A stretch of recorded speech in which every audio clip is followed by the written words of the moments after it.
خدا کے معاملے میں کسی چیز سے کمپرومائز مت کرو، کیونکہ ہمیں نہیں پتا کہ کیا پتا اسی انحراف میں ملک الموت روح نکال کے لے جائے. کیا کرو گے پھر؟ بیٹھے رہو گے. اب یہاں نفس ارادہ، وہ کیا ارادہ ہے ہمارا؟ ہم مجلس عزائے حسینی میں آتے ہیں، ہمارا مقصد کیا ہے؟ ہمارا ہدف کیا ہے؟ ہم امام حسین تک پہنچنا چاہتے ہیں یا نہیں چاہتے؟ کیا ہم نہیں چاہتے کہ ہم اپنے امام کے کاروان میں نہیں مولانا صاحب، ہم کہاں اور وہ کہاں؟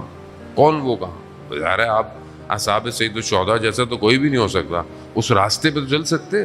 مولانا ہم کہاں اور 313 کہاں؟ 313 کون کہہ رہا ہے بھائی؟ 313 تو ڈیفائنڈ ہے. 313 کے نیچے بھی تو سیٹ اپ ہے کہ نہیں ہے؟